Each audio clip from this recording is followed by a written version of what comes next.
అంటే మీరు అవధానాలు చాలా చిన్న వయసులోనే ప్రారంభించారు కూడా. ఏదన్నా ఒక ఆసక్తికరమైన సంఘటన ఏమన్నా అవధానాలకు సంబంధించింది ఏదైనా? వాటికి సమాధానం చెప్పేటప్పుడు ఎన్నో చమత్కారాలు దొర్లుతూ ఉంటాయి.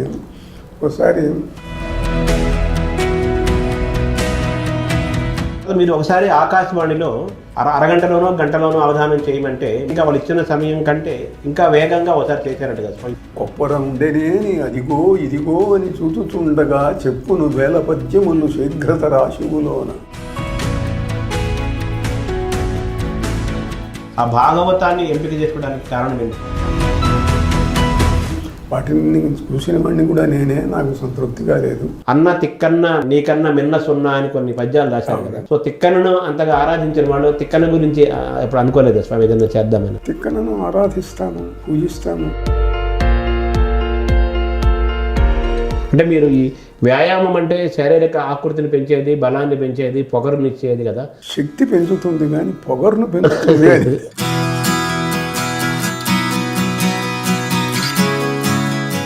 స్వామి మీకు మొట్టమొదటిగా దర్శనమైన దైవం ఎవరు? స్వామి మీరు ఈ సన్యాసాశ్రమం తీసుకోవాలన్న ఆలోచన గతంలో మీకు ఎప్పుడో చిన్న వయసులో గతంలోనే కూడా ఎప్పుడో వచ్చిందని కూడా అంటారు కదా స్వామి, నిజమేనా స్వామి? సాధన, తపస్సు, వ్యాయామము, యోగ సాధన ఇవన్నీ నిరంతరం చేస్తూ కొన్ని లక్షల కోట్లు జపం చేస్తూ ఉండగా అంటే జపము, మంత్రము, హోమము 3 ఉన్నాయి కదా స్వామి. వీటిలో ఏది ఉత్తమమైందని అని చెప్పాలి స్వామి? పూర్వకాలంలో మహర్షులు మనం పురాణాలు చదివితే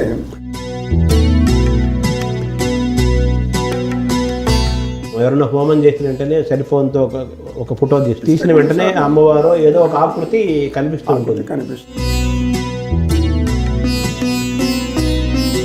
అశోక్ సింఘాల్ ఆయన మీద ఒక ప్రయోగం జరిగింది, మీరు ఆయన మళ్ళీ తిరిగి ప్రాణభిక్ష పెట్టారు. యోగా దీన్ని తొలగించడం జరిగింది. సో ఈ మంత్రాలకు చింతకాలు రాలుతాయా అనే ఒక ఎప్పటి నుంచో అంటుంటారు కదా. ఇప్పుడు చిరకాలంగా ఉన్న కొత్త సమాధానాలే ఉండవు. ఇప్పుడు శాంతి తగ్గిపోతుంది, క్రైమ్ పెరుగుతోంది, మనుషుల యొక్క దూరాలు పెరుగుతున్నాయి, వైషమ్యాలు పెరుగుతున్నాయి. ఇవాడి కర్తవ్యం కూడా నిజమే, దేశంలో ఇట్లా ఉంది. కథలు, ధర్మాలు, అధర్మాలు అన్నీ ఉన్నాయి. మనం ఏం చెయ్యాలి ఈ సమయంలో?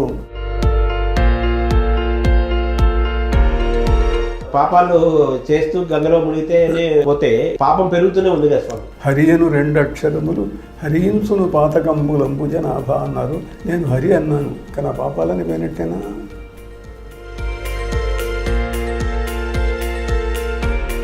మీ దృష్టిలో భవిష్యత్తు ఎలా ఉంటుంది స్వామి? గొప్ప దేశంగా మన చరిత్ర కలిగిన దేశం కదా. భారతదేశానికి మిగతా దేశాలకు తేడా ఏమిటంటే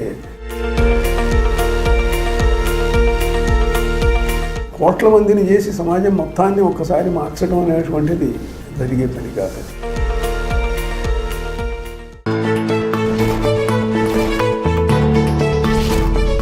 ఈరోజు మనతో పాటు కుర్తాళ పీఠాధిపతి శ్రీ సిద్ధేశ్వరానంద భారతి మహాస్వామి వారు మనతో ఉన్నారు. వారు పూర్వాశ్రమంలో డాక్టర్ ప్రసాదరాయ కులపతిగా, సాహిత్య లోకంలో సుప్రసిద్ధులు.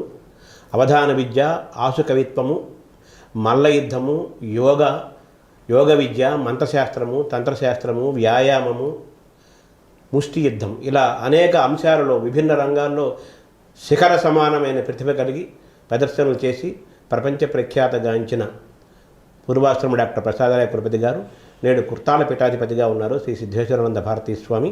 కుర్తాళ పీఠం కూడా చాలా గొప్ప చరిత్ర కలిగిన పీఠము. విమలానంద భారతీ స్వామి, త్రివిక్రమ రామానంద భారతి వంటి మహనీయులు ఎంతోమంది పీఠాధిపతులుగా అద్భుతమైన ఆధ్యాత్మిక వాతావరణాన్ని కుర్తాళ పీఠాన్ని కలుగజేశారు. దాన్ని స్థాపించిన వారు మౌనస్వామి.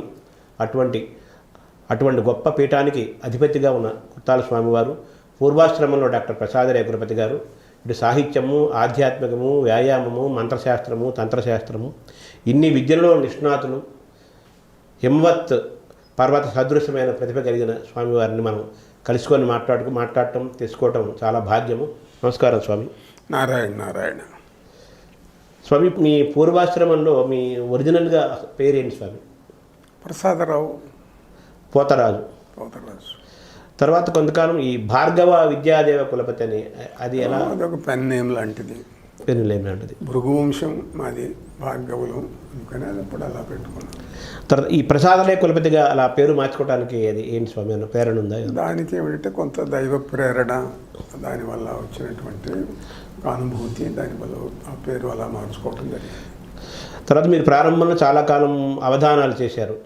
అవధాన రంగంలోకి మీకు ప్రేరణ ఎవరు కల్పించారు? అవధానంగా రావాలని మీకు ఎందుకు అనిపించింది స్వామి? అవధాన రంగంలోకి ప్రేరణ మా వంశంలోనే ఉన్నది.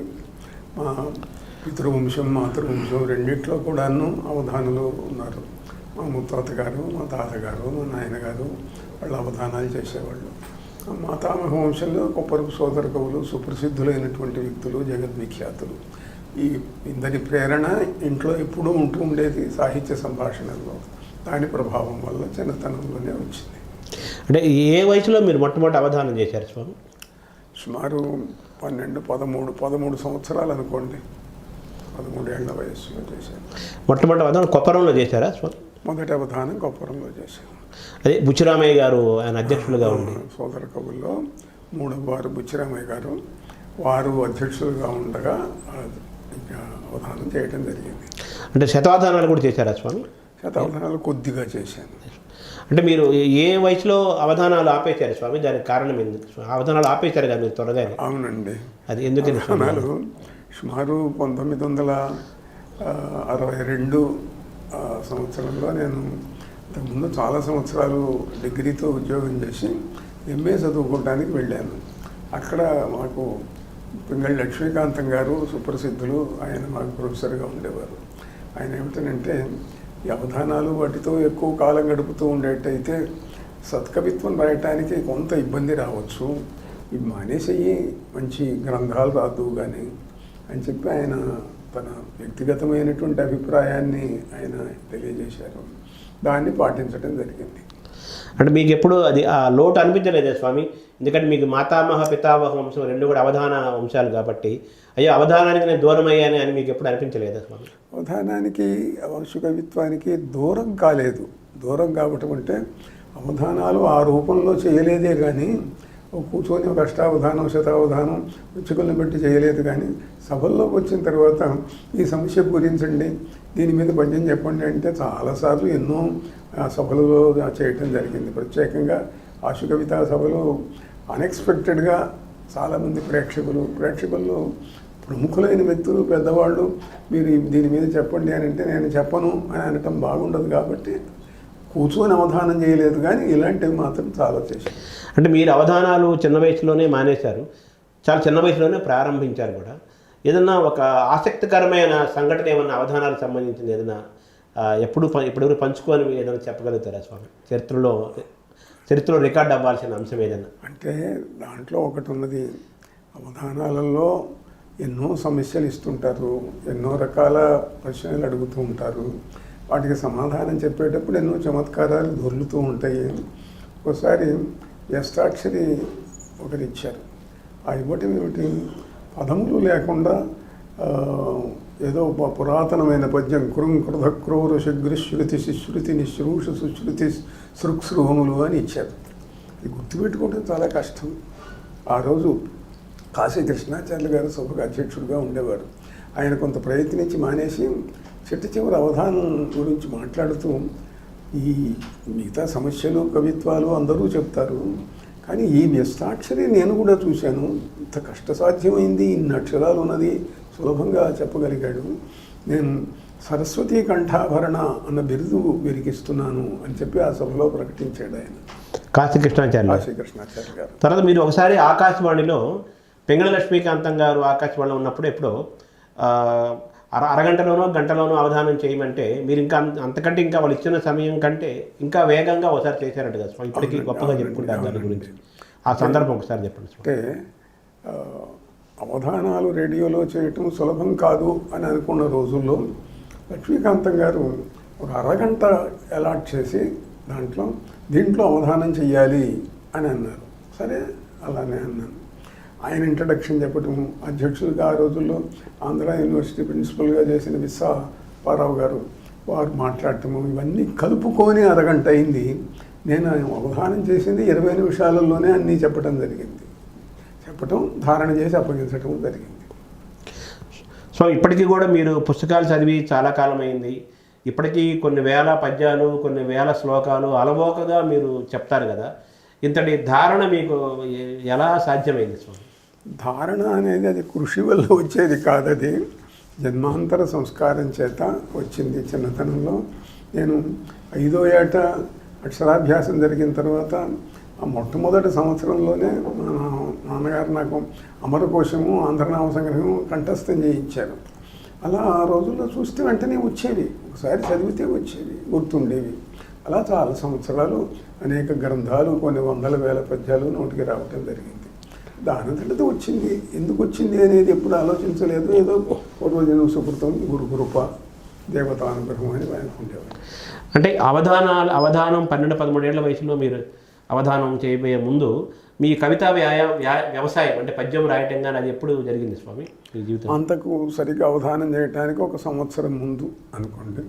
అది ముఖ్యంగా మా తాతగారి దగ్గర నేను కవిత అభ్యాసం చేశాను. ఆయనే నాకు గణాలు, ఎతులు అన్నీ చెప్పటం, చేయటం, పద్యాలు రాయటం, రాస్తే వాటిని దిద్దటం, మంచి చెడు సూచించటం, ఇవన్నీ కూడా మా తాతగారు లక్ష్మీనరసింహ కవి గారు ఆయన చేసేవారు. స్వామి, ధార కొప్పరపు సోదర కవులు ధారకి వాళ్ళు ప్రసిద్ధులు కదా, అసాధారణమైన ధారకి ప్రసిద్ధులు కదా. మీరు ఆ కుటుంబం నుంచి, ఆ వంశం నుంచి మీరు వచ్చారు. అటు పోతరాజు రామకవి గారు, ఇటు కొప్పరపు సోదర కవుల వంశం నుంచి. అవధానం అనగానే ధారణ కదా. ఈ ధారణ రెండింటిలో కూడా కొప్పరపు సోదర కవులకు, పోతరాజు వారికి వారసులుగా మీరు చరిత్రలో ఉన్నారు కదా. కొప్పరపు కవులు పోతరాజు వారి నుంచి అవధాన రంగంలోకి ఇప్పుడు రావాలనుకునే వాళ్ళు, వచ్చిన వాళ్ళు ఏమి వాళ్ళ దగ్గర నుంచి తీసుకోవాలి స్వామి? తీసుకోవటం అంటే ఒకటి, వారికి ఉన్నటువంటి ఆశుధార ప్రజ్ఞ ఆంధ్ర సాహిత్యంలోనే ఎవరికీ లేదు. కొప్పరపు సోదర కవులు వారు మా ముత్తాత గారి దగ్గర ఈ విద్య నేర్చుకున్నాము అని చెప్పారు. అలా మా వంశంలోనూ ఉన్నది. కొప్పరపు వారితో అది ప్రకాశించి ప్రసిద్ధమైంది. తర్వాత మా తాతగారు ఆయన అవధానాలు అవి చేసేవారు, నాన్నగారు చేశారు. అయితే ఇలా మహావేగంతో వందలకు వేల పద్యాలు చెప్పటం అనేటువంటిది కొప్పరపు సోదర కవులకున్న ప్రసిద్ధి. అది సామాన్యమైనటువంటిది. నేను కూడా ఎప్పుడో ఒకసారి చెప్తూ ఎప్పుడో మీరు ఆశపెడుతున్నట్టు చెబుతారు అంటే, కొప్పరండెనేని అదిగో ఇదిగో అని చూచుచుండగా చెప్పును వేల పద్యములు శీఘ్రత రాశివులోన నేడు నీ ఒప్పని పూనుకుంటివు మహాశయ అంతు జనంబులాడ నేనెప్పగిదిన్ వచింతు జనని భవదీయ కృపను స్మరించదన్ అని అలా చెప్పడం జరిగింది. వారిని స్మరించి వారి అనుగ్రహం వల్ల చెప్పగలుగుతాను అని అన్నాను. అంటే ప్రతిభ అనేది సహజంగా ఉండేది కదా స్వామి. ప్రతిభ అనేది ఇప్పుడు ఇందాక మీరు అన్నారు కదా, ధారణ ఎలా వచ్చిందంటే సహజ సిద్ధంగా వచ్చిందన్నారు. ఉపాసన ప్రతిభ రెండింటి మధ్య మనం ఏ విధంగా సమన్వయం చేసుకోవాలి స్వామి? ఉపాసన ఎప్పుడు కూడా ఉపాసన అని అంటే దైవశక్తిని పెంపొందించుకునేటువంటి సాధన. జపముల చేత, ధ్యానముల చేత, హోమముల చేత ఇవి దైవశక్తి పెంపొందుతుంది. ఎక్కడైతే దైవశక్తి పెంపొందుతుందో మనం చేస్తున్నటువంటి మార్గంలో దానికి తీవ్రత, వేగము, శక్తి అన్నీ కూడా వస్తూ ఉంటాయి. అందువల్ల కవిత్వానికి వంశానుగతమైనటువంటి పద్ధతితో పాటుగా ఈ తపస్సు అనేటువంటిది దానికి బాగా దోహదం చేసింది. అంటే ఒక్కొక్క కవికి ఒక్కొక్క ఉపాస్య దైవం, దేవత ఉంటుంది. శ్రీనాథుడికి సరస్వతి, కొప్పరపు కవులకి దుర్గాదేవి, తిరుపతి వెంకట కవులకి కామేశ్వరి, ఇలాగ ఒక్కొక్కరికి కాళీ, ఇలా ఉపాస్య దైవతములు ఉంటారు కదా. మీ ఉపాస్య దైవతములు ఎవరు స్వామి మీరు సాహిత్య రంగంలో ఉన్నప్పుడు? సాహిత్య రంగంలో ఉన్నప్పుడు మొట్టమొదట పంచాక్షరి ఎక్కువ చేసేవాడిని. ఇంచుమించు 1 కోటి పంచాక్షరి చేయడం జరిగింది. అది కూడా ఏమిటి అని అంటే పరమేశ్వరుడు స్వప్నంలో అనుగ్రహించి పంచాక్షరి మంత్రాన్ని అనుగ్రహించటం వల్ల అది చేయటం జరిగింది. అందుకే మొట్టమొదట నేను శివ సాహస్రి అన్న పేరుతోటి శివుడిని గురించి శ్లోకాలు, పద్యాలు కలిపి 1000 రాయటం జరిగింది. అందరూ దేవతలు ఇష్టమైన ఈ దేవత ఎందుకు ఎక్కువ ఇష్టం చెప్తారే. మహేశ్వరేవా జగతామధీశ్వరే జనార్దనేవా జగదంతరాత్మని నా వస్తుభేద ప్రతిపత్తిరస్తి మే తథాపి భక్తిస్తరుణేందు శేఖరే. అందరూ ఒకటే, కానీ నాకెందుకో శివుడంటే ఇష్టం. ఇంట్లో కూడా మా వంశంలో అందరూ నిత్య విభూతి ధారణ చేసి గాయత్రి, శివ పంచాక్షరి ఇవి చేస్తూ ఉండేటువంటి వారు. అంటే శివుడిని మామూలుగా ఐశ్వర్య కారకుడు అంటారు కదా, విభూతి అంటే ఐశ్వర్యం అంటారు కదా స్వామి. అది ఆ ఐశ్వర్యం అంటే అది జ్ఞానం కావచ్చు, ఆర్థికం కావచ్చు, వైభవం కావచ్చు. అవునండి. ఐశ్వర్యం ఈశ్వరాదిచ్చేత్ అంటారు కదా. ఐశ్వర్యం మీరన్నట్టు సిరి సంపదలు కావచ్చు, కవిత ఐశ్వర్యం కావచ్చు, ఇంకా ఏదైనా కావచ్చు. ఈశ్వరత్వం అంటే ప్రభుత్వం. నువ్వు ఏ మార్గాన్ని ఎంచుకున్నావో ఆ మార్గంలో అత్యున్నత స్థానాన్ని పొందటం. స్వామి, తర్వాత మీరు ఆంధ్ర వెంకటేశ్వర యూనివర్సిటీలో ఎంఏ చేశారు, తెలుగు చేశారు, వెంగ లక్ష్మీకాంతం గారి ప్రేరణతోటి. మీరు భాగవతం మీద పరిశోధన చేసి పిహెచ్డి తీసుకున్నారు కదా స్వామి. ఆ భాగవతాన్ని ఎంపిక చేసుకోవడానికి కారణం ఏంటి స్వామి? ఎవరైనా సూచించారా? మీ ఆలోచన స్వామిది? నా ఆలోచన అంటే ఏదైనా పురాణ వాంగ్మయం మీదనో ప్రబంధాల మీదనో చేద్దామని ఉంది. అయితే మా గురువు గారు లక్ష్మీకాంతం గారు ఆయనే సూచించారు. దీని మీద సరైన పరిశోధన జరగలేదు ఇంతవరకు ఆంధ్ర భాగవతం మీద. ఏదో ఒకటి రెండు థీసిస్లు వచ్చినాయి, కానీ వాటిని చూసిన వాడిని కూడా నేనే, నాకు సంతృప్తిగా లేదు. నువ్వు రాయాలా ఇది, దీని మీద పరిశోధన చేయాలి అని వారు సూచించడం తర్వాతనే జరిగింది. అంటే సాహిత్య వాతావరణంలో మీరు అనేక అంబికా సాహస్రి, శివ సాహస్రి వంటివి రాశారు, ఆసుగా పద్యాలు చెప్పారు. తర్వాత భువన విజయాలను కూడా మీరు జగద్విఖ్యాతి చేశారు కదా స్వామి. ఆ భువన విజయాలకు మీతోనే ప్రారంభమైనయా? అంతకుముందు ఏదైనా నేపథ్యం ఉందా స్వామి? భువన విజయం నాతో ప్రారంభం కాలేదు. అంతకుముందు మొట్టమొదటి భువన విజయం 11/5/55వ తేదీన జరిగింది. అది గుంటూరులోనే జరిగింది. ఆ రోజుల్లో ఏక ఆంజనేయులు గారిని సాహిత్య పోషకుడైన వ్యక్తి, ఆయన హృదయంలో మెదిలిన ఆలోచన యొక్క స్వరూపం ఇది. దాంట్లో ఆ మొట్టమొదటి భువన విజయం తర్వాత జరిగిన రెండవ భువన విజయం నుంచి నేను దాంట్లో పాల్గొన్నాను. 1955 నాటికి నేను ఇంకా బిఏ చదువుతున్న విద్యార్థినప్పుడు. తర్వాత వెంటనే జరిగినటువంటి దాంట్లో నేను ప్రారంభించి అప్పటి నుంచి అనేక కార్యక్రమాల్లో పాల్గొనటం. కొంతకాలం తర్వాత దాన్ని పూర్తి నిర్వహణ బాధ్యతలు స్వీకరించి యావత్ భారతదేశమే కాకుండా తెలుగు వాళ్ళు ఉన్న చోట్ల, దేశ విదేశాలలో ఎన్నో చోట్ల ఈ భువన విజయ ప్రదర్శనలు ఇవ్వటం జరిగింది. తర్వాత శ్రీనాథపీఠం కూడా మీరు చాలా కాలం మీరు ఇదిలో జరిగింది కదా స్వామి. అది ఒకసారి ఆ నేపథ్యం చెప్పండి స్వామి. అంటే ఒకప్పుడు ఆ రోజుల్లో ప్రభుత్వం వాళ్ళు మొట్టమొదట పోతన ఉత్సవాలు, పోతన పంచశతి అని చేశారు వరంగల్లో. అది అందరికీ రాష్ట్రమంతా కూడా ప్రేరణ ఇచ్చింది. ఆ తర్వాత అది కేంద్ర స్థాయిలో పివి నరసింహరావు గారు పూనుకొని దాన్ని ఎంతో వైభవపేతంగా చేయించారు. అప్పుడు ప్రభుత్వం వారు అక్కడ పోతన పీఠాన్ని పెట్టారు. దాన్ని చూసిన తర్వాత మిగతా చోట్ల కూడా ఎందుకు చేయకూడదు అన్న ప్రజలలో ఉన్న స్పందనను చూసి ప్రభుత్వం వారు ఆ తరువాతి సంవత్సరంలో నన్నయ్య ఉత్సవాలు చేయించారు. నన్నయ్య ఉత్సవాలు ఒక 3-4 కేంద్రాలను ఎన్నుకొని అందులో గుంటూరు కూడా ఒక కేంద్రం. అప్పుడున్న కలెక్టర్ గారు నాకు ఆ బాధ్యతను నిర్వహించే బాధ్యతను అప్పగించారు. ఒక పెద్ద సంచికి కూడా వేసాము, ఇప్పుడు నన్నయ్య సంచిక అని చెప్పి. అలా వచ్చిన తర్వాత గుంటూరులో మనం ఏదైనా ఒక పీఠాన్ని పెడితే బాగుంటున్నాం. నన్నయ్య అని అంటే రాజమహేంద్రవరం అంటారు. తిక్కన అంటే ఆయన గుంటూరులో పుట్టి పెరిగినా కూడాను నెల్లూరు అని అంటారు. అందుకని శ్రీనాథుడిని ఎన్నుకొని శ్రీనాథపేట ఇక్కడ పెడితే బాగుంటుందని ప్రభుత్వానికి అభ్యర్థించడం, వాళ్ళు అంగీకరించడం.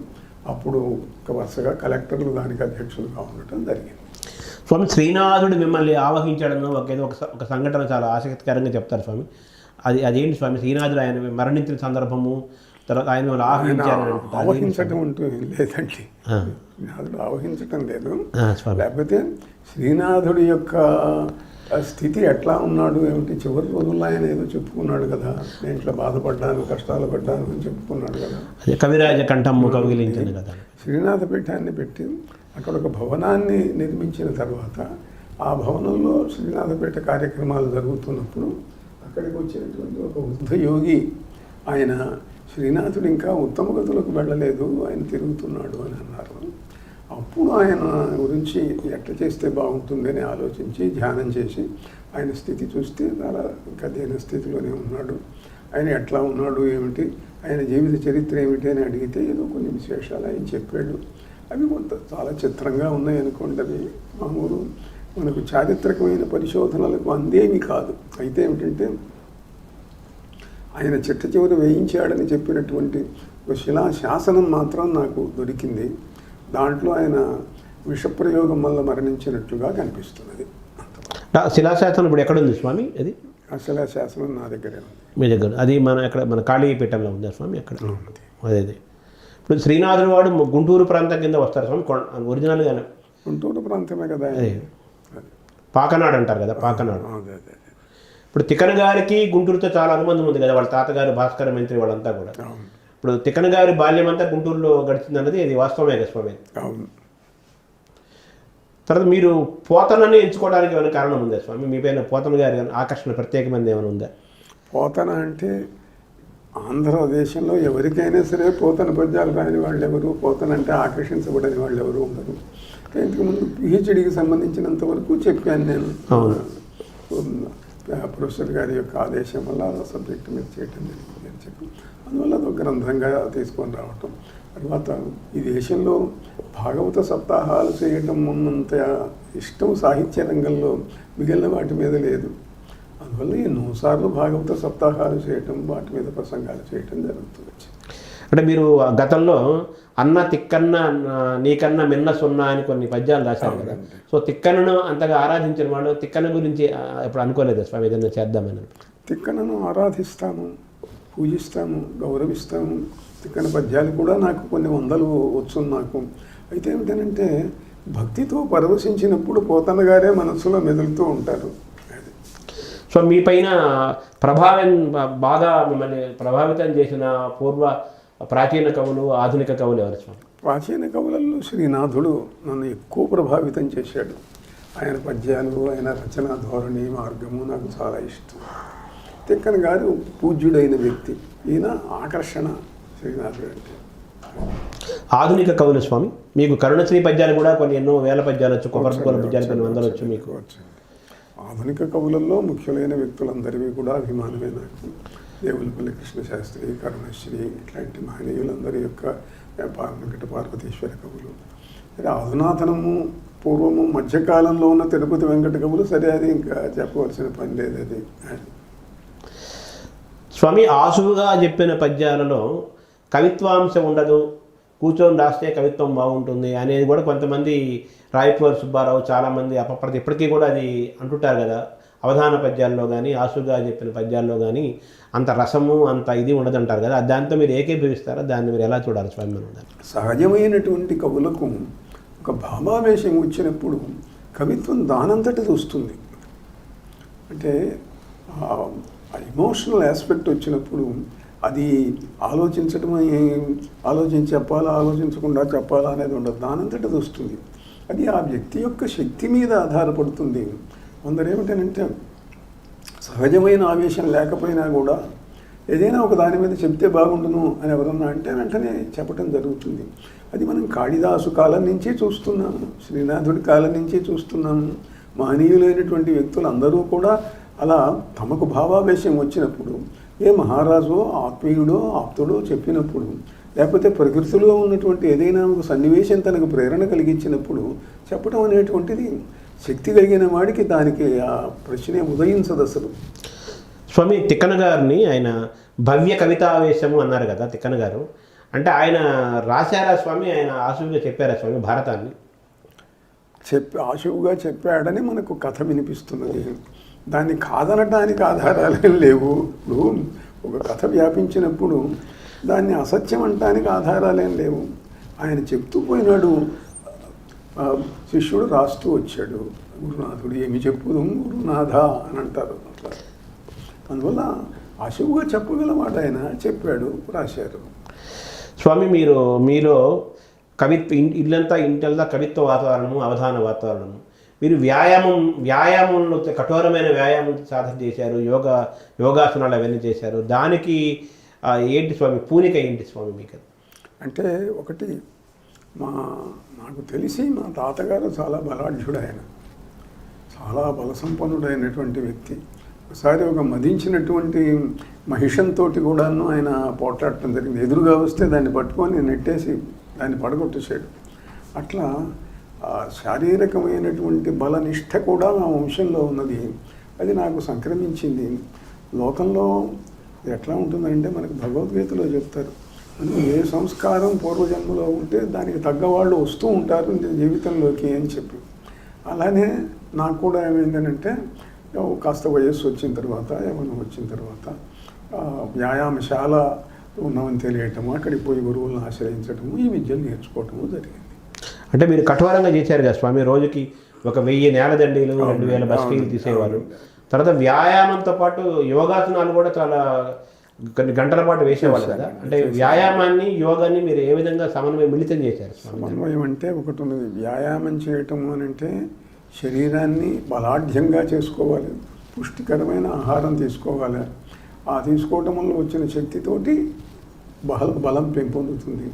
నేను బల ప్రదర్శనలు కూడా చాలా చేశాను. నేను కాలేజీలో మొదట లెక్చరర్గా చేరినప్పుడు ఇచ్చిన మొదటి ప్రదర్శన బల ప్రదర్శనే. వెయిట్ లిఫ్టింగ్, బరువులు ఎత్తడము, గొలుసులు దించడము, గడ్డపార ఉంచడము, ఇవి చేశాను అప్పుడు మొట్టమొదట. తర్వాత సైమల్టేనియస్గా సమానాంతరంగా యోగ సాధన కూడా సాగుతూ ఉండేది. నాకు శీర్షాసనం చాలా ఎక్కువ ఇష్టంగా ఉండేది. ఆ రోజుల్లో నెహ్రూ గారి జీవిత చరిత్ర చదువుతూ ఆయన రోజు 20 నిమిషాలు వేసేవాడు అని అంటే మనం మాత్రం ఎందుకు వేయకూడదు? తర్వాత ఆసనాభ్యాసాలు, దానికి సంబంధించినటువంటి గురువుల యొక్క అనుబంధము, సంబంధము, వాటి వల్ల రోజు 2 గంటల నుండి 3 గంటల వరకు నేను శీర్షాసనం వేసేవాడిని. అట్లా ఆ సాధనలో ముందుకు వెళ్ళటం జరిగింది. స్వామి, మీరు వ్యాయామం సాధన చేసే సమయంలో కూడా మామూలుగా నెంబరు 1, 2, 3 కౌంట్ చేసుకోకుండా హనుమత్ మంత్రాన్ని జపిస్తూ మీరు చేసేవాళ్ళని కూడా నేను చదివాను స్వామి. అది కరెక్టేనా స్వామి? అది 2 మార్గాలు ఉన్నాయి. ఏదైనా ఒక సంఖ్య కావాలి అని అనుకున్నప్పుడు శాస్త్రంలో ఈ మంత్రం ఇన్ని లక్షలు చేయాలా, ఇట్లా చేయాలా అని ఉంటుంది. తర్వాత మనకు సుమారుగా ఇంత సమయంలో ఇంత అవుతుంది అని తెలిసినప్పుడు మాల ఉండవచ్చు, ఉండకపోవచ్చు. ఆ సమయం చూసుకుంటే ఇంత అయింది అని తెలుస్తుంది. అంటే మీరు ఈ వ్యాయామం అంటే శారీరక ఆకృతిని పెంచేది, బలాన్ని పెంచేది, పొగరునిచ్చేది కదా. మీరు మానసికమైన మంత్రోపాసన కూడా మీరు చిన్న వయసులోనే ప్రారంభించారు. ఒకటి ఉంది, శక్తి పెంచుతుంది కానీ పొగరును పెంచుతుంది అని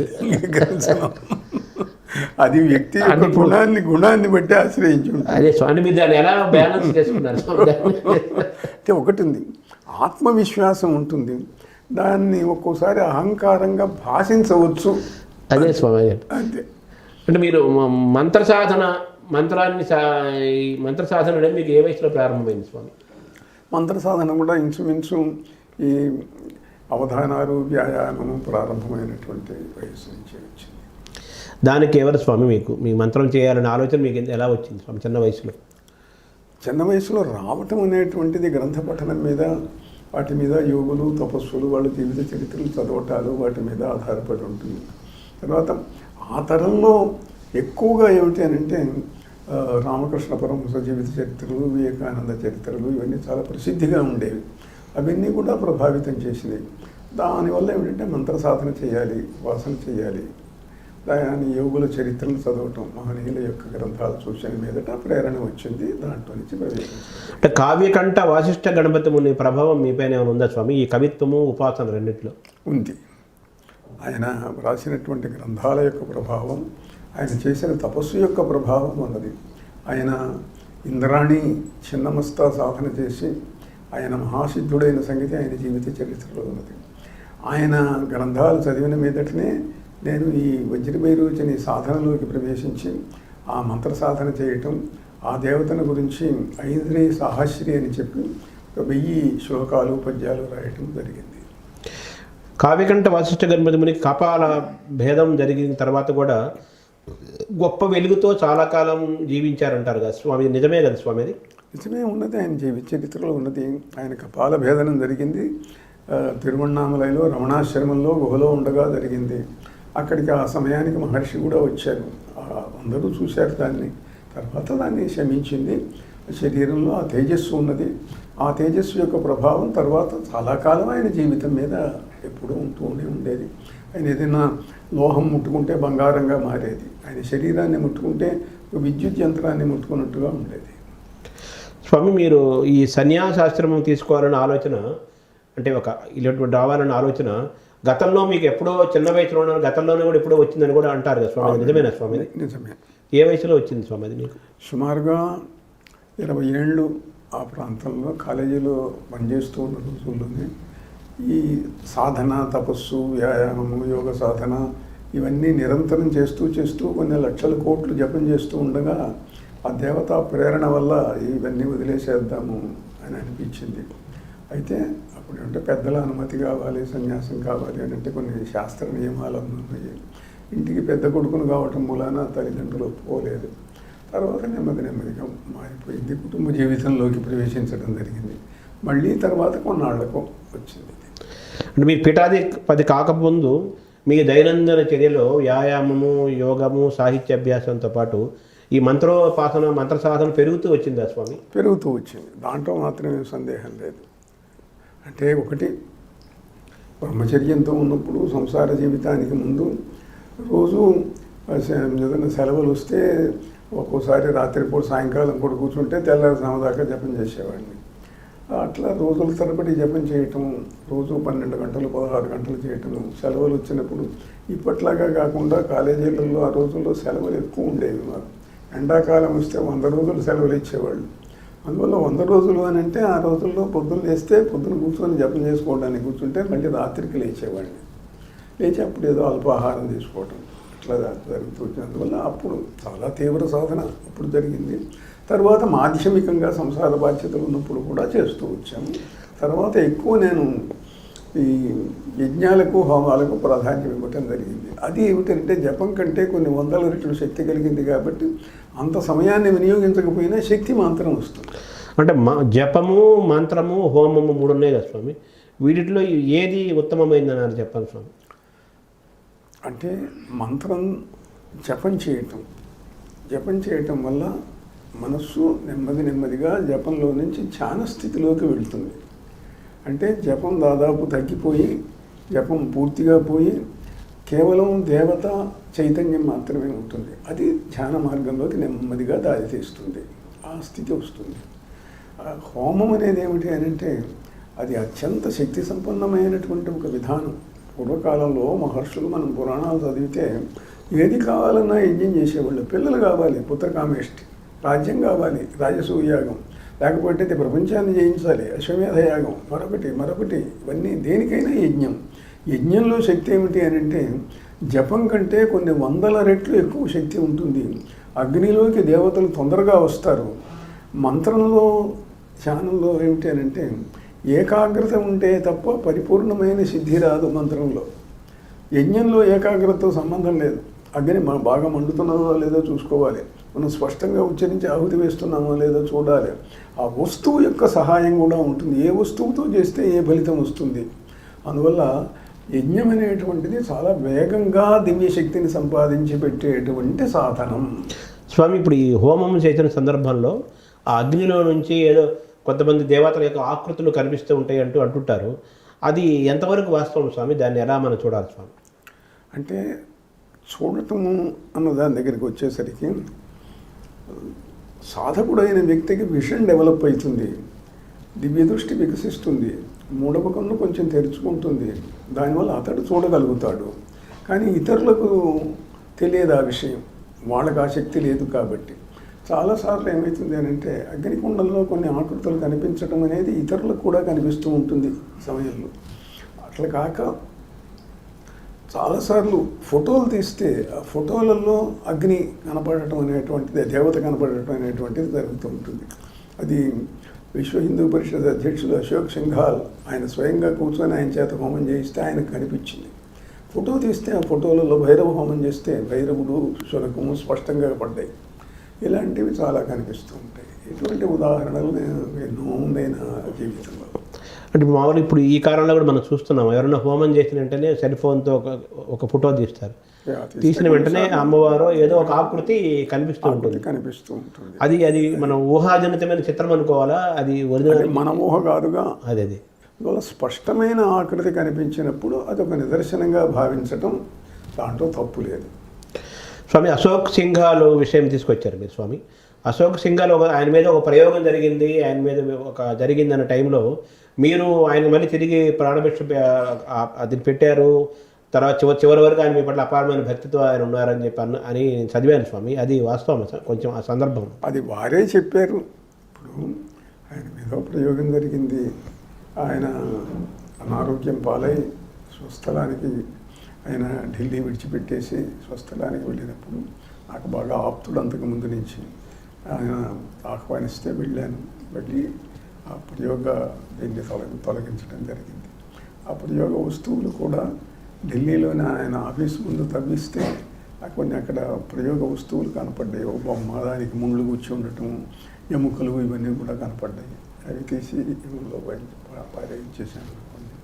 తర్వాత కాశీకి తీసుకెళ్ళాను. ఆయన కాశీకి తీసుకెళ్ళి అక్కడ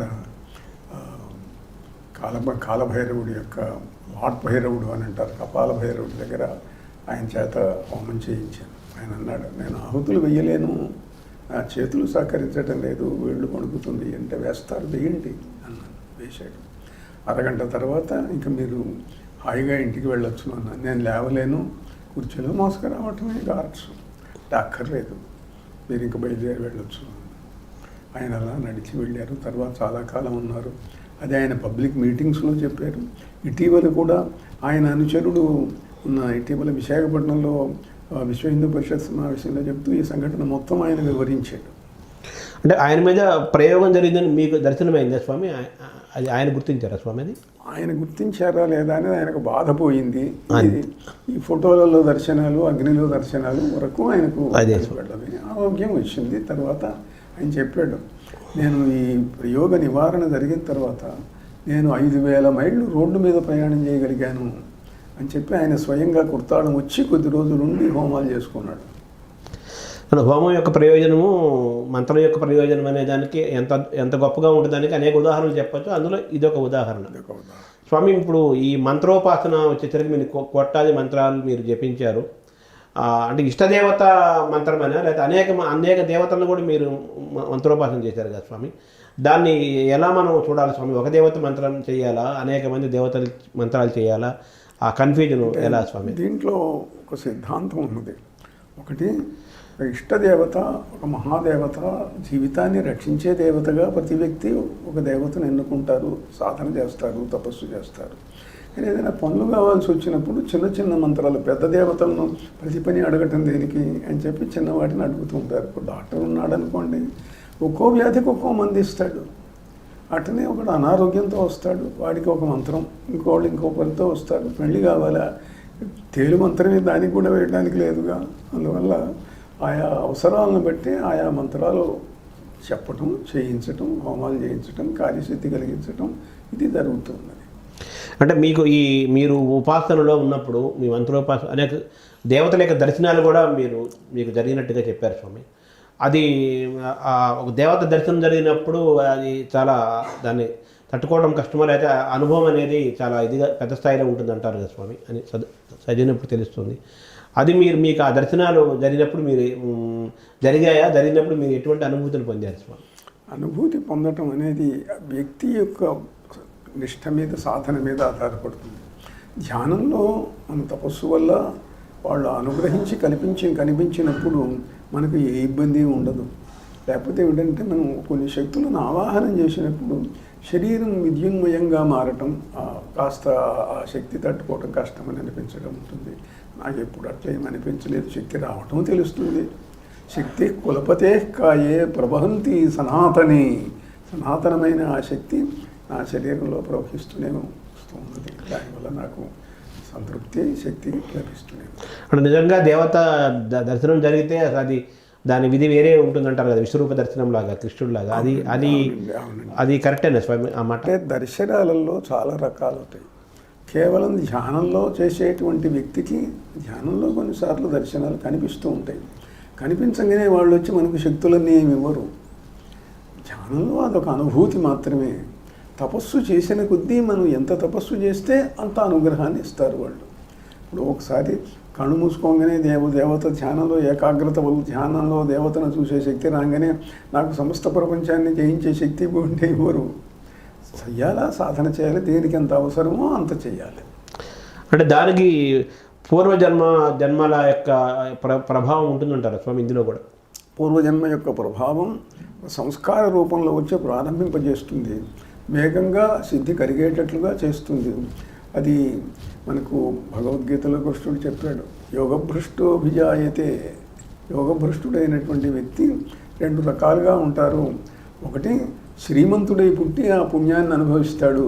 ఇంకోటేమిటి సాధన ఎందు ఆ జన్మలో తీవ్రత కలిగి అయ్యో నేను ఇంకా పూర్తి సాధన కాలేదే అని బాధపడుతూ పోయినటువంటి వాడు ఈ జన్మలో మొదలు పెడతాడు. వాడికి తొందరగా అనుభవాలు వస్తాయి అని చెప్పి కృష్ణుడు చెప్పాడు. స్వామి మీకు మొట్టమొదటిగా దర్శనమైన దైవం ఎవరు స్వామి?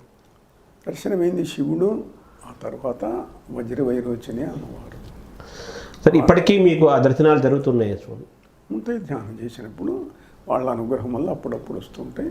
తర్వాత ప్రధానంగా రాధాదేవి యొక్క ప్రభావం, కాళీ కాలభైరవుల యొక్క ప్రభావం తర్వాత ప్రసరించింది.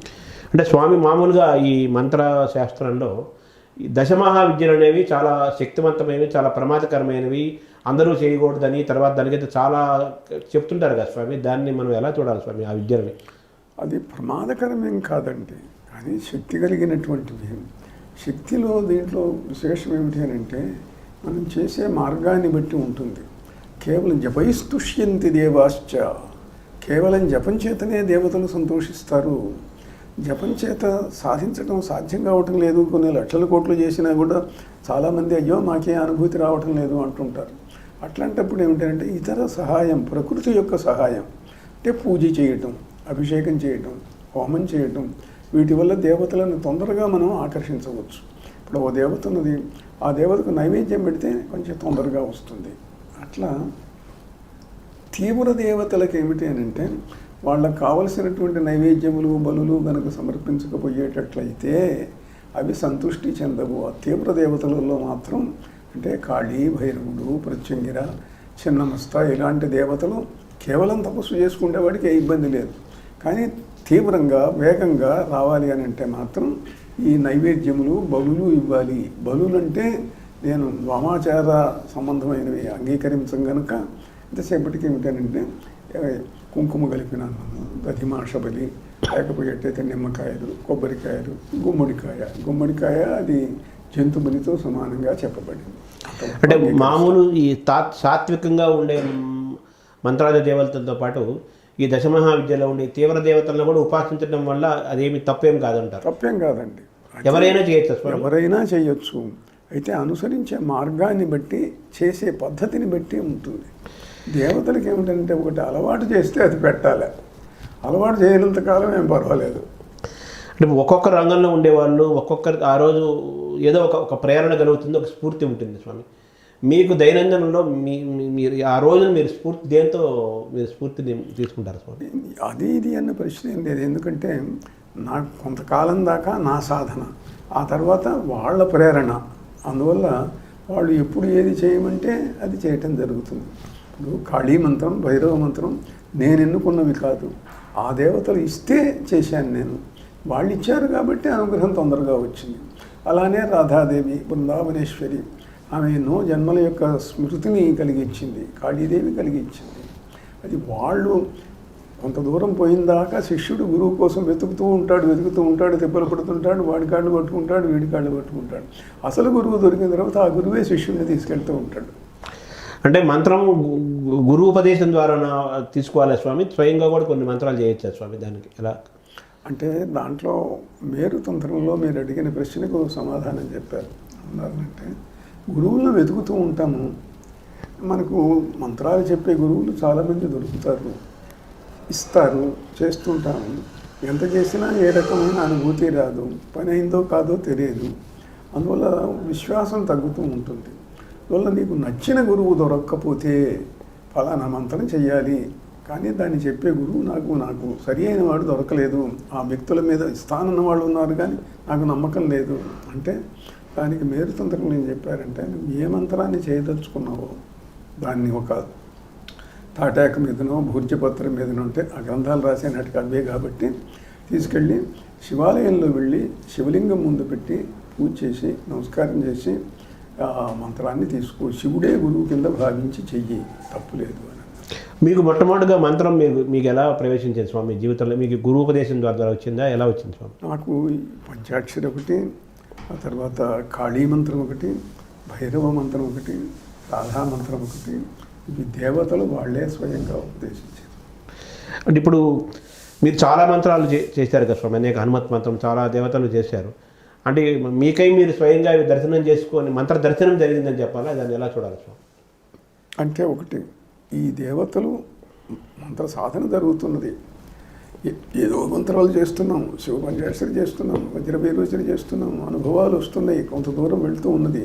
కొంత దూరం వెళ్ళిన తర్వాత ఏవో దేవతలు మనం సెలెక్ట్ చేసుకొని వాళ్ళు వస్తారు. ఇప్పుడు ఉదాహరణకు పోతన గారు ధ్యానం చేస్తున్నాడు, గ్రహణంలో గోదావరి స్నానం చేసి కూర్చున్నాడు.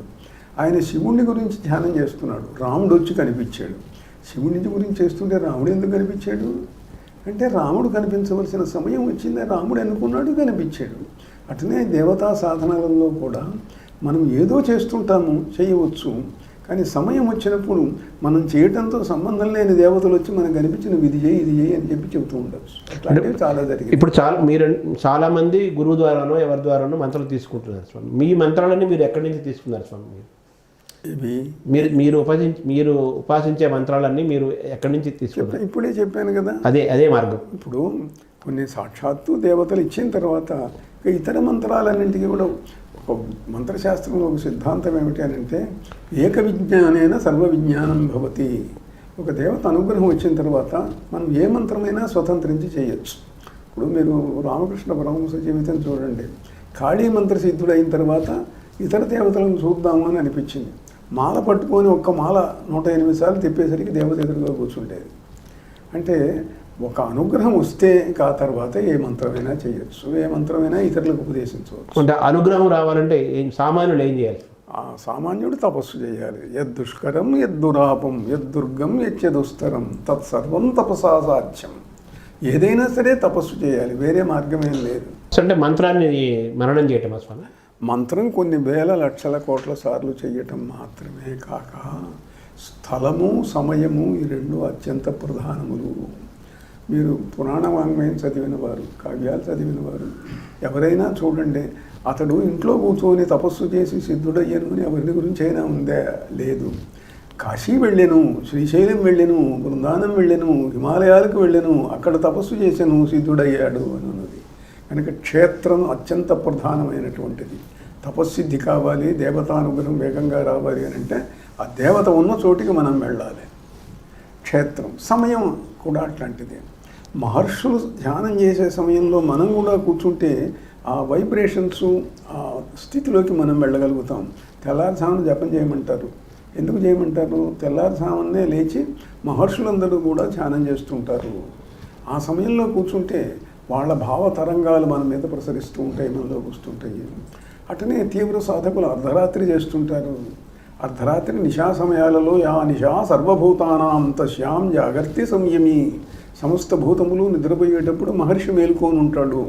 కనుక ఆ సమయం అర్ధనిశా సమయాలు, తెల్లారుజామ పవిత్రమైనటువంటి ఋషులు ధ్యానం చేసే సమయాలు. ఈ సమయాలలో చేస్తే మనకు తొందరగా. అంటే ఋషులు చేసే సమయాలకి మామూలు మానవులు చేసే సమయాలకి అని వ్యత్యాసం ఉండాలా? ఉంటుంది స్వామి. వ్యత్యాసం అంటే మనకు కుదరకపోతే ఇతర సమయాలు.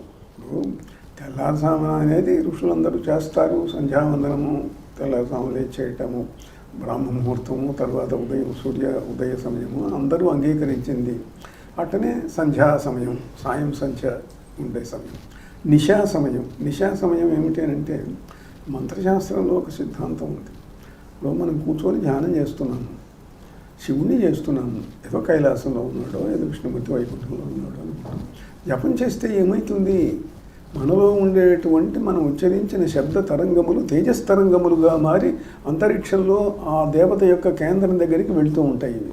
వెళుతూ ఉంటే మన చుట్టూ ఉన్నటువంటి వ్యక్తుల యొక్క భావ తరంగముల చేత ఘర్షితమై ఇది పైకి పోలేక ఇక్కడే ఉంటుంది.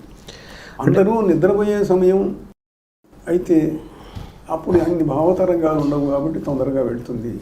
లేదు ఏకాంతంగా ఉండాలనంటే అడవికి వెళ్ళు, కొండ మీదకి వెళ్ళు, నదీ తీరానికి వెళ్ళు, సముద్ర తీరానికి వెళ్ళు, అక్కడి నుంచి భావతరంగాలు తొందరగా వెళ్తాయి.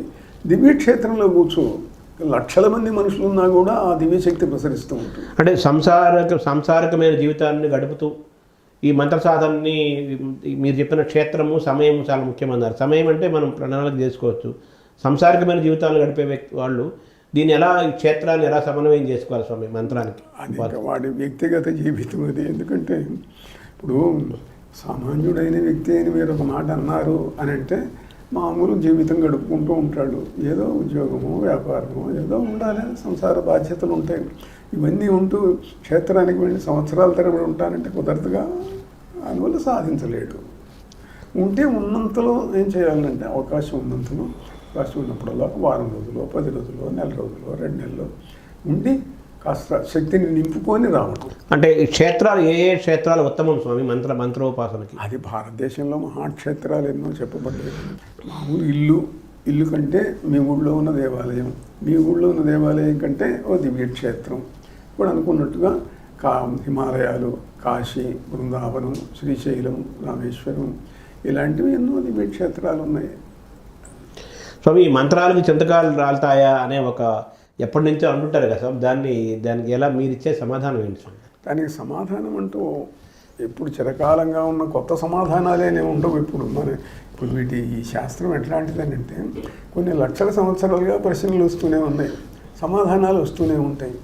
అందువల్ల ఏమిటి అని అంటే ఆ వ్యక్తి సాధించిన శక్తి మీద ఆధారపడి ఉంటుంది ఎక్కువగా. ఇప్పుడు చింతకాయలు అన్నారు, చింతకాయలు కాకపోతే వస్తువులు సృష్టించే వాళ్ళు అక్కడక్కడ ఉంటూనే ఉన్నారు కదా. ఇప్పుడు అది చింతకాయ కావచ్చు, ఉంగరం కావచ్చు, లేకపోతే బంగారం కావచ్చు, ఏదైనా కావచ్చు. కానీ అక్కడక్కడ ఇట్లాంటి వస్తు సృష్టి చేసేటువంటి వాళ్ళు ఉన్నారు. బాగా ప్రసిద్ధులు, పెద్దవాళ్ళు, మహామహుల పేర్లు కూడా మనం వింటూనే ఉన్నాం. అందువల్ల అది ఉన్నది, ఆ విద్యలు ఉన్నాయి. ఏదో కొంతమంది సాధించిన వాళ్ళు ఉంటారు. మామూలు వాళ్ళకి ఏమిటి అని అంటే ఉన్నది అనుకున్నది సుఖంగా జరగాలి, కష్టాలు పోవాలి, బాధలు పోవాలి, వీలయ్యేట్టయితే కాస్త దివ్యానుగ్రహం కలగాలి, కొంచెం డివైన్ ఎక్స్పీరియన్స్ వస్తే సంతృప్తి. స్వామి మీరు ప్రయోజన హోమాలన్నీ చేయిస్తున్నారు, అలాగే మీరు మంత్రాలు ఈ మంత్రం దీనికి ఇది ఒక పుస్తకం కూడా మీరు తీసుకొచ్చారు కదా స్వామి, అది అలా తేవచ్చా స్వామి బయటికి? ఆ పుస్తకం అందుబాటులో ఉంచచ్చా స్వామి? అంటే గురువు ఇప్పుడు ఇంతకుముందే ఒక మాట చెప్పుకున్నాం స్వామి, పుస్తకాలలో మంత్రాలు ఉంటాయి. అవి మంత్రాలా అని అంటే శాస్త్ర ప్రకారం మంత్రాలు, కానీ అది నిజమైన మంత్రం ఎప్పుడైతుంది? గురువు చేత ఉపదేశం పొందినప్పుడే మంత్రం అవుతుంది. అంతదాకా అవి మంత్రములే, పేరుకు మంత్రములు. పనిచేయటం మొదలు పెట్టడం మాత్రం గురువు చెబితే పనిచేయటం మొదలు పెడుతుంది. స్వామి ఇప్పుడు దేవాలయాలు పెరుగుతున్నాయి, భక్తుల సంఖ్య పెరిగిపోతుంది, ఇది ఒక పెద్ద వ్యవస్థలు పెరుగుతున్నాయి. కానీ ప్రపంచంలో ముఖ్యంగా మన భారతదేశంలో శాంతి తగ్గిపోతుంది. తర్వాత ఈ క్రైమ్ పెరుగుతోంది, మనుషుల యొక్క దూరాలు పెరుగుతున్నాయి, వైషమ్యాలు పెరుగుతున్నాయి. కొంతమంది మాత్రమే ధనవంతులు అవుతున్నారు, ఎక్కువ మంది పేదలుగా ఉంటున్నారు. దానికి చాలా గ్యాప్ పెరుగుతోంది. అశాంతి, అక్రమాలు, అన్యాయాలు, పాలనలు, రాజకీయాలు అన్ని రంగాల్లో కూడా. దీనికి ఎందుకు మరి బ్యాలెన్స్ అవ్వట్లేదు స్వామి? ఈ భక్తికి ఇప్పుడు కనిపిస్తున్న వాతావరణానికి భక్తి పెరుగుతున్నా కానీ ఇటువంటి వాతావరణం ఎందుకు కలుగుతుంది? దాన్ని ఎలా చూడాలి స్వామి మనం? అంటే వీటిల్లో కర్మ సిద్ధాంతం అనేది ఒకటి ఉన్నది. కర్మ సిద్ధాంతం ఏమిటంటే చాలామంది అడుగుతుంటారు, ఏమంటే కొంతమందిని అవతార పురుషులు అంటున్నారు, సిద్ధులు అంటున్నారు, మహనీయులు అంటున్నారు, మరి వాళ్ళ దుర్మార్గులందరినీ వాళ్ళు శిక్షించవచ్చు కదా, లేకపోతే ప్రపంచం మొత్తాన్ని మార్చవచ్చు కదా అని అంటే, మార్చేటంత శక్తి కలిగినటువంటి వాడు ఉంటే వాడు సాక్షాత్ భగవతుల్యుడు. భగవంతుడు సంకల్పం ఏదో వాడి సంకల్పం అదే అవుతుంది, కానీ తాను ఇది చేయాలి అది చేయాలని అని అనుకోడు. అంటే యుగధర్మం ఉన్నది, మంచి ఉన్నది, చెడు ఉన్నది, అనంతమైన కాలం ఉన్నది. మన దేశం ఎన్నో వందల సంవత్సరాలు పరాధీనమై ఇతర మతస్థుల చేత పరిపాలించబడింది, ఇబ్బందులు పడ్డారు. ఈనాడు హిరణ్యకశిపుడు లేడా, రావణాసురుడు లేడా? వాళ్ళని ఎందుకు ఆపలేదు? ఆపవలసిన సమయం వచ్చినప్పుడు ఆపుతారు. అందువల్ల కర్మలో ఏమిటి అని అంటే మనం చేయవలసింది ఏమిటి, ఎంతవరకు అంటే ప్రతివాడి కర్తవ్యం కూడా నిజమే. దేశంలో ఇట్లా ఉంది, జాతి ఇట్లా ఉన్నది, కష్టాలు ఇట్లా ఉన్నాయి, బాధలు, ధర్మాలు, అధర్మాలు అన్నీ ఉన్నాయి. మనం ఏం చేయాలి ఈ సమయంలో? ఎట్లాగో మొత్తం పతనమవుతున్నది కాబట్టి మనం కూడా కొన్ని పాడు పనులు చేసి డబ్బులు సంపాదించి అన్ని పతనం కావడానికి మనం కూడా మార్గం ఎందుకు దోహదం చేయకూడదని కొందరు చమత్కారంగా అంటుంటారు. ప్రతి వ్యక్తి ఏమిటంటే తాను చేయగలిగింది చెయ్యాలి. 10 మంది వచ్చారు, హింస జరుగుతున్నది, నువ్వు ఒక్కడివి ఏం చేయలేవు, కానీ ప్రయత్నించు, లేకపోతే మానుకో. ఇప్పుడు కాశీలో వెళ్ళి ఆ గంగలో మునిగితే మనం చేసిన పాపాలన్నీ పోతాయి అని అంటున్నారు కదా. దాంతో పాపాలు చేస్తూ గంగలో మునిగితేనే పోతే మరి పాపం పెరుగుతూనే ఉంది కదా స్వామి. ఈ ప్రశ్న ఏమిటంటే చాలామంది అడుగుతూ ఉంటారు, ఏమంటే భగవన్నామం ఒక్కసారి స్మరిస్తే పాపాలు పోతాయి అంటున్నారు కదా. హరి అను 2 అక్షరములు హరించును పాతకంబులంబు జనాభా అన్నారు. నేను హరి అన్నాను, కానీ నా పాపాలని పోయినట్టేనా? అట్లనే గంగా స్నానం చేస్తే పాపములన్నీ పోతాయి, విశ్వేశ్వరుని చూస్తే పాపములన్నీ పోతాయి, తిరుపతి వెంకటేశ్వర స్వామిని చూస్తే పాపములన్నీ పోతాయి. గ్రంథాలలో రాసి ఉన్నది నిజమే. అసత్యమా? అసత్యం కాదు, అసత్యం కాదు. అయితే ఏమిటి మరి సత్యం ఏమిటి అని అంటే, వీటిని మానవులకు భక్తిని శ్రద్ధను కలిగించటం కోసం చెప్పిన అర్ధవాదములు. తపస్సు చేస్తే కానీ, కష్టపడితే కానీ పాపములు పూర్తిగా పోవు, కొంత పోతాయి. ఎంత పోతాయి అని అంటే, యుగాన్ని బట్టి యుగధర్మాన్ని బట్టి మంత్రముల యొక్క శక్తి కూడా తగ్గిపోయింది అని గ్రంథాలలో ఉన్నది. అందువల్ల ఉంది, కానీ శక్తి తగ్గుతున్నది. అందువల్ల శాస్త్రంలో ఇట్లా వ్రాయబడింది కదా, ఈ మంత్రం చదవంగానే ఈ ఫలితం వచ్చును కదా అని అంటే రాదు. ఇప్పుడు ఆ మంత్రం కొన్ని లక్షల కోట్ల సార్లు చేస్తే వస్తుంది, దివ్యక్షేత్రంలో చేస్తే వస్తుంది. అందువల్ల గంగలో స్నానం చేయంగానే పోతుందా అంటే పోతుంది, కానీ చెయ్యాలా? అంటే ఇప్పుడు మనం కలియుగంలో ఇంకా మన లెక్కల ప్రకారం చూస్తే యుగధర్మం అంటున్నారు కదా స్వామి, ఇంకా ప్రారంభంలోనే ఉన్నాం. ఇప్పుడే ఇలా ఉంటే ముందు ముందు మరి మీరు చెప్పినట్టుగా ఆ శక్తి మరి ఎలా పనిచేస్తుంది, అది తగ్గిపోతుంది ఆ శక్తి? పురాణాలలో చెప్పారుగా, ఇప్పుడు పాపం పెరుగుతుంది, ఇంకా పెరుగుతుంది, ఇంకా పెరుగుతుందని చెప్పారు, గ్రంథాలలో ఉన్నది. అయితే అట్లనే మనం ఇప్పుడు నేను చెప్పేదల్లా ఒకటే ఏమిటి అని అంటే, మన పరిమితిలో మనకు ఉన్నంతలో కూడా ధర్మాన్ని ఆచరించడానికి ప్రయత్నించండి, ధర్మాన్ని ప్రచారం చేయటానికి ప్రయత్నించండి, ఇతరులను ప్రభావితం చేసి మంచివాళ్ళుగా మార్చడానికి ప్రయత్నించండి. మన శక్తి ఉన్నంతలో. శక్తి ఉండి అవతల వాడు అధర్మం చేస్తున్న ఊరికుంటే అది నీకు పాపం. మనకు భారతంలో చెప్పారు, సారపు ధర్మమున్ విమల సత్యము పాపము చేత బంకుచే పారము పొందలేక చెడబారినదైన అవస్థ దక్షులెవ్వారలు ఉపేక్ష చేసినది వారల చేటకు. నీకు శక్తి ఉంటే చేసి తీరాలే, శక్తి లేదు ఏం చేస్తావు? భగవంతుని స్మరిస్తూ కళ్ళు మూసుకోవటం. అంటే ధర్మ ప్రచారం మీరు అన్నారు కదా స్వామి, రాజులు కూడా ధర్మాన్ని నిలబెట్టాల్సిన బాధ్యత పాలకులకు ఉంది. ఇప్పుడు ధర్మ ప్రచారంలో కేవలం పీఠాధిపతులైనా ఎవరెవరి పాత్ర ఎంతవరకు ఉంది స్వామి? ప్రజలు, పాలకులు, పీఠాధిపతులు. ఇప్పుడే ఒకే సిద్ధాంతం అనుకున్నాం మనం. ఎవరికి శక్తి ఉన్నదో వాడల్లా కూడా ధర్మరక్షణ కోసం ప్రయత్నించాలి. ఆ వ్యక్తి సన్యాసి కావచ్చు, పీఠాధిపతి కావచ్చు, గృహస్థు కావచ్చు, బ్రహ్మచారి కావచ్చు, ఎవరైనా కావచ్చు. నీ శక్తి ఎంత ఉన్నంతలో చెయ్యి. లేకపోతే ఎక్కువ కాలము ధర్మరక్షణ కోసం బాధ్యత స్వీకరించే సమయం ఉన్నటువంటి వ్యక్తులు కాబట్టి పీఠాధిపతులు, సన్యాసులు, ఆశ్రమాధిపతులు లౌకికమైన వ్యవహారాలతో పెద్దగా సంబంధం పెట్టుకోకుండా ఉంటారు కనుక వాళ్ళు ఎక్కువ సమయాన్ని వినియోగించి ధర్మరక్షణ చేయాలి. ఈ ధర్మ ప్రచారంలో ప్రభుత్వాల పాత్ర ఎలా ఉండాలని? ప్రభుత్వాల పాత్ర ఎప్పుడూ ఉండాలి, దాంట్లో సందేహం ఏమీ లేదు. ధర్మాన్ని రక్షించడమే ప్రభుత్వం యొక్క బాధ్యత. అయితే ఏమిటంటే, రాజకీయాలలో వచ్చినటువంటి కల్లోలాల వల్ల, కల్మషాల వల్ల, గందరగోళాల వల్ల చేయాలని కోరుకున్న వాళ్ళు కూడా చేయలేకపోతున్నారు, చేయవలసినంత చేయలేకపోతున్నారు, జరగవలసినంత జరగటం లేదు. జరగాలని కోరుకుందాం. స్వామి, భారతదేశం ఇప్పుడు ఎలా ఉంది మీ దృష్టిలో? భవిష్యత్తు ఎలా ఉంటుంది స్వామి? గొప్ప దేశంగా మన చరిత్ర కలిగిన దేశం కదా? తప్పకుండానండి. భారతదేశం ఎప్పుడు కూడా ఇది ఋషుల భూమి, ఇది సిద్ధుల భూమి. ఇప్పుడు ఎట్లా ఉంటుందనంటే, మనం ప్రజలందరం ఉన్నాము, కానీ ఇక్కడ ఏం జరుగుతున్నది అని చూడటానికి బాధ్యత కలిగిన వ్యక్తులు అధికారంలో, ప్రభుత్వంలో ఉంటారు. ఏదో కలెక్టర్లు, ఎస్పీలు, మినిస్టర్లు ఎవరు ఉంటారు. వాళ్ళు చూస్తూ వాళ్ళకు చేతైనది చేయడానికి ప్రయత్నిస్తారు. ఎంతవరకు చేయగలరో కొంతవరకే చేయగలరు. అట్లనే భారతదేశానికి మిగతా దేశాలకు తేడా ఏమిటి అంటే, ఇక్కడ సిద్ధులు ఉన్నారు, మిగతా దేశాల కంటే ఋషులు ఎక్కువ మంది ఉన్నారు. కొన్ని సిద్ధాశ్రమ కేంద్రాలు ఉన్నాయి. కొన్ని వేల లక్షల సంవత్సరాల వయస్సు కలిగినటువంటి భౌతిక శరీరాలతో ఉన్న యోగులు ఇప్పటికి కూడా ఉన్నారు. నా మిత్రులు కొందరు ఉన్నారు, నేను ఎరిగిన వాళ్ళు, నాకు సన్నిహితులైన వాళ్ళు ఉన్నారు. కొన్ని వందల ఏళ్ళు జీవించి ఉన్నటువంటి వాళ్ళు. అయితే ఇంతకుముందు చెప్పినట్టుగా వాళ్ళ శక్తులు కూడా పరిమితమే. ఇప్పుడు ఒక వ్యక్తి ఉన్నాడు, ఒక వ్యక్తి 10 మందిని ప్రభావితం చేస్తాడు, 100 మందిని చేస్తాడు, 1000 మందిని చేస్తాడు. కొన్ని కోట్ల మందిని చేసి సమాజం మొత్తాన్ని ఒక్కసారి మార్చడం అనేటువంటిది జరిగే పని కాదు. అలానే ఎక్కడైనా అంతే. అంటే ఈ భారతదేశం భవిష్యత్తు ఎలా ఉంటుంది? భారతదేశ భవిష్యత్తు ఎప్పటికప్పుడు భవిష్యత్తు బాగుండేట్టు చేయటానికి తపస్సులు నిరంతర కృషి చేస్తూనే ఉన్నారు. తపస్సులు జరుగుతున్నాయి, సాధనలు జరుగుతున్నాయి, దేవాలయాలు పెరుగుతున్నాయి, మీరన్నట్టుగా భక్తులు పెరుగుతున్నారు. మొదట పాపం పెరుగుతున్నా పుణ్యము పెరుగుతున్నది, భక్తి పెరుగుతున్నది. ఇది ఫలించాలని మనం కోరుకుందాం. తెలుగు రాష్ట్రాల భవిష్యత్తు ఎలా ఉండబోతుంది అనుకుంటున్నారు స్వామి? తెలుగు రాష్ట్రాల భవిష్యత్తు కూడా బాగుండాలని కోరుకోవటం వరకే మన పని. అంటే మీ దర్శనంలో ఏమవుతుంది అనేది ఈశ్వరేచ్ఛ. అందువల్ల మీ దర్శనంలో ఏం కనిపిస్తుంది స్వామి? దర్శనాలు ఎప్పుడు కూడా రాజకీయాలలో ఏ పార్టీ వస్తారు, వాళ్ళు గెలుస్తారా వీళ్ళు గెలుస్తారా అనే దానికి మన దర్శనాలను ఉపయోగించకూడదు, ఉపయోగించినా చెప్పకూడదు. ఎందుకంటే రాజకీయ రంగం మా రంగం కాదు. దానికి సంబంధించినవి చెప్పటం మొదలుపెట్టేటైతే అది చాలా విపరిణామాలకు దారితీస్తాయి. అందుకని అంటే మంచి రావాలి అని కోరుకుందాం.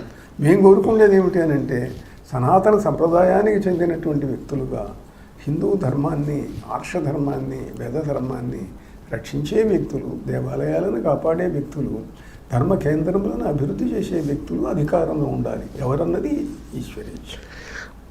భవిష్యత్తులో ఇంకా ప్రజల్లో భక్తి పెరుగుతుందనే విశ్వాసం మీకు? తప్పకుండా ఉంది.